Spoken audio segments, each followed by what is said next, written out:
का हो साली जी, कहाँ की तैयारी बा हो? रहो न जीजा, मैंने तैयार ना होकी। ओहो बुझ गई नी, मनबू ना सो। हाँ जी।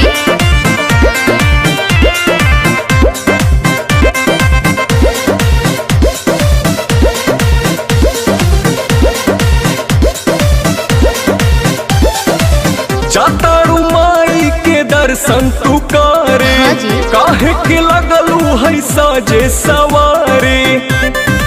मैंने तैयार ना होकी। अरे जल्दी हो खा। जातारू माई के दर्शन तू करे। हाँ जी। काहे के लगलू है साजे सवारे। रील बनी मंदिर के गेट पर जीजा। अच्छा। वीडियो बना के डालब नेट पर जीजा। ओके। बुलेट पर जीजा। का? बुलेट पर जीजा। बोला। ले चले घुमावे बुलेट पर जीजा। जरूर हो। बुलेट पर जीजा। बुलेट पर जीजा। ले चले घुमावे बुलेट पर जीजा। बुझनी? हम सब बुझतानी।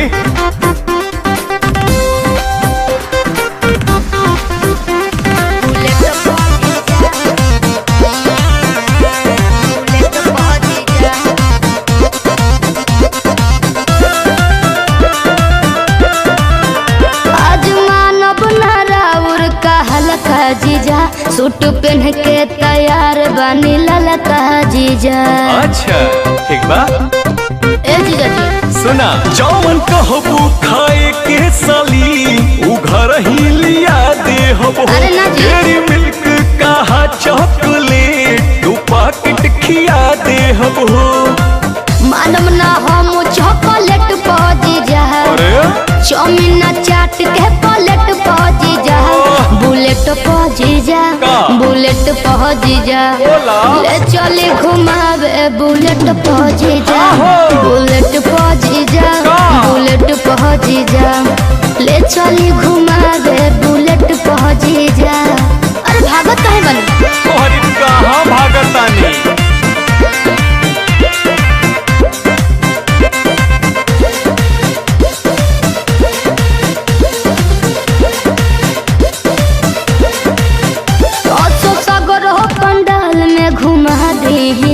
जीजा बिमल से श्रद्धा पूरा दी जी। ठीक बनू, फिर कुछ ना कहो। अच्छा सुना, जयबू माई के दर्शन करे की का वीडियो बनावे जाइबू। माना बतिया बिना पांडे के का मोबाइल भूलावे जाइबू। आई है ने टारगेट पहुंची जा। अरे ना हो। चली पंडाल वाला सेट पहुंची जा। बुलेट पहुंची जा। का? बुलेट पहुंची जा। बोला। ले चली घुमावे बुलेट पहुंची जा। के बा? बुलेट पहुंची जा। बुलेट पहुंची जा। ले चली घुमावे बुलेट पहुंची जा। बुझनी? अच्छा तो चला। पैसों में खोल देते सपना ये, देखा बिकते मैंने टैलेंट सारे आम, बाकी तो कर देते बात भी किसी। रैप में लिख देता मैं मेरी जान, कर दे कत्ल मेरी बोली ऐसी बीट पे। सब कुछ पालू बंदा एकदम ढीठ में, बजा लो मेरे गाने तुम सारे रिपीट पे। अंटर पीछे जैसे मारे कोई पीठ पे, कौन मेरी बात माने मैं तो करूँ मेहनत। जीता रहता मैं तो ऊपर वाले के नसीब से, लिखा कर थोड़ा बहुत पहले तो सीख के। बना देते हो तुम कुछ भी अजीब से, हमको प्रणाम दिया करो तमीज से। हाथ ना फैलाया करो बेड़े ऐसे भीख से ना हो।